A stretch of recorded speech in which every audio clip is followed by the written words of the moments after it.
Hello and welcome to the Life Dynamics channel. Yes, here we talk about everything life, from business to education to relationship to marriage to everything. Those small things you talk about in hashtags, we address them here. And actually, we are a bit different. Different in the sense that we are a safe space for you and for everybody that you love. Yes, so today what we want to talk about is something that people don't want to talk about because they think they don't relate to it simply because they're not affected. Yes, mental health, exactly. But the truth is, now that you're not affected, other people who are affected right now did not start from being affected.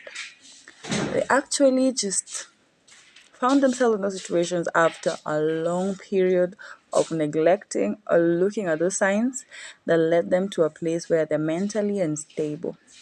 Exactly. So, if you want to find out why and how these people were able to get to this point, let's meet on this other side of this video. You're probably wondering, why am I so interested in mental health? Definitely, you're not mad.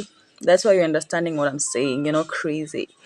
But those who are crazy today did not start at a point of being crazy. Something happened along the way and they found themselves there. So, why is mental health so important to me? Because without it, one, life and all the things that you want to gain become meaningless. Why? You're struggling right now because you think what you need is a marriage, a good relationship. You think that you need a car, you think you need a house. You actually think you need all these leisure activities and all these good things of life. But let me tell you, you can actually get them. But if you're not mentally stable, bruh, that thing is bullshit. It means nothing at the end of the day. So you have to take care of your mental health as much as you strive to get these good things. One of the good things that you actually have and you're ignoring is your mental stability. Secondly, when you're mentally unstable, it affects your productivity. Yes, you have goals, you want to achieve things here, there, you want to become this at the age of what.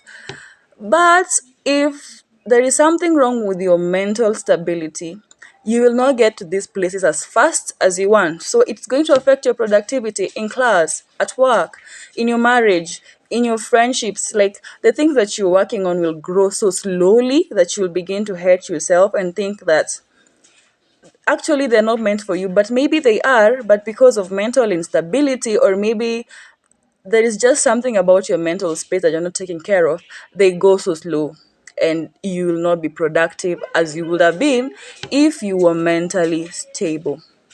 Thirdly, um, being mentally unstable, who wants a friend like that? A friend who just pops out and busts out and has all those kind of breakdowns. Who wants that? Not me, Def. So mental health affects how you relate to people, your quality of relationships. Do you have friends who are just aloof, they're just there for you because you are convenient? Do you have friends who really want to be with you even if it's inconvenient for them? Yeah, it tells a lot about your mental stability. Don't have a bad vibe move, like they don't feel like you're somebody they need to be careful around because you are comfortable in your space.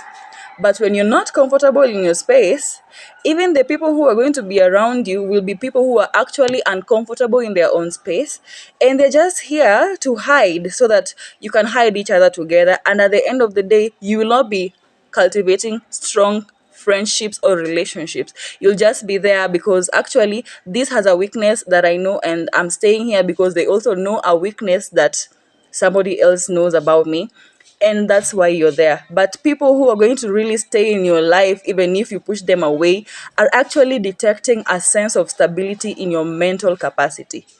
That's how you keep quality friends and relationships. Ever wondered why people have a really large circle of friends that at the end of the day will never help them? Why?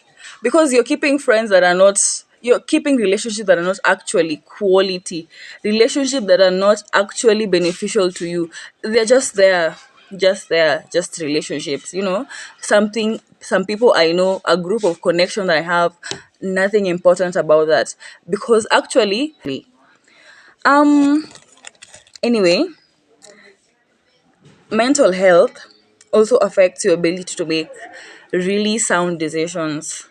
Yeah, decisions is part of everyday life. Like, you really have to decide whether you want to stay in bed today or to wake up. You have to decide whether you want to go to work.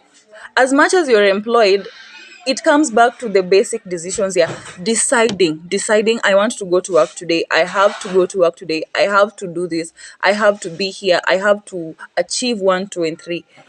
Without being mentally stable, you will make decisions, definitely, because you have to choose between one thing and the other. But the quality of those decisions, or the ability of those decisions being sound, is what is going to be questionable to you and to everybody else. And for you to understand that mental stability is very important.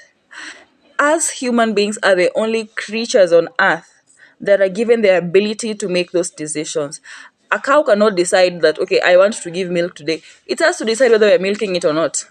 But because it does not have those abilities to decide, it does not have the capability to make decisions. And that's why we are special creatures. And this capability is coming from where? Your mind. You really have to be in a place where you're guarding your mind, you're guarding your space, you're guarding everything concerning you. Because when you don't take care of your mind the same way you wash your body every day, you wake up and you want to shower, you wake up and you feel like your stomach is hungry and you want to eat, you wake up and you realize that you have tasks to do and you have to accomplish them, and you neglect your mind, something is just going to go wrong. Because for you to be complete, you have to take care of every part of you, your mind included. So how do you become mentally unstable? Because I said in the beginning, people who are mentally unstable today were not mentally unstable before. They were not born like mad people.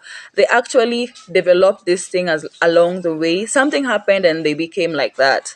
One is, if you are not able to detect that you need to think clearly, or to think along a particular line, then with time you will obviously go away from that line.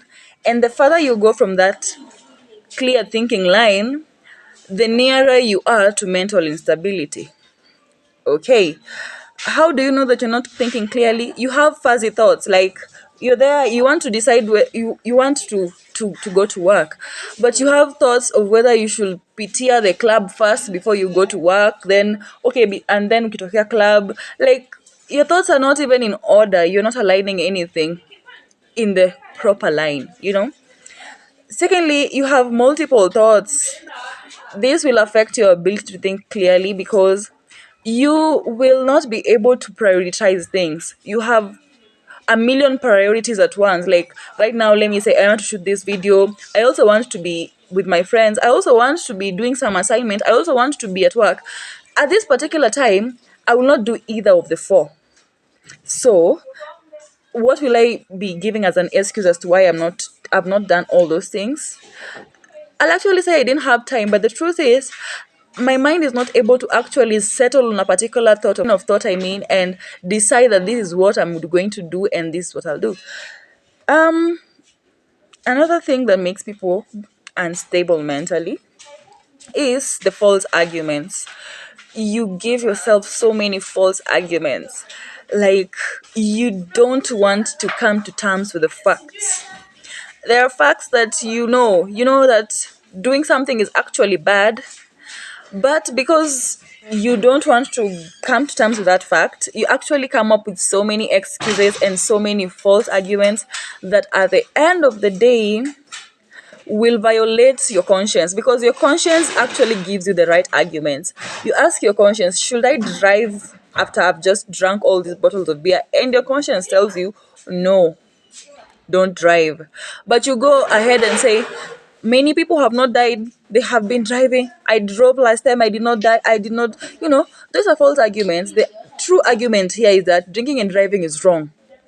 But you, because you want to go along with those false arguments, with time you will feed your mind with so many false arguments that it will not even realize the truth of what actually is. Okay, so finally, what I want to say is you should be very, very intentional about your mental health. Like, just really try so hard to take care of your mental health. Secondly, being sober is part of being mentally stable. Don't allow yourself to remain in a fuzzy state for such a fucking long time that you don't even realize that you're becoming mentally unstable. Remain stable for as long as you do. Be sober for the most time that you can. Then work with facts. Don't work with opinions, don't work with thinking, don't work with lines of arguments of your friends, of your family. Work with facts, because at the end of the day, when you come back to your house, you will come back to yourself. And the facts will be the one to defend your reasoning and your judgments and your decisions. If you don't have facts, you'll actually hate yourself, because you will feel like you knew that this thing was a dupe, but you still went ahead and did it and affected your mental space. So work with facts. Then, lastly, but very importantly, learn to stay positive.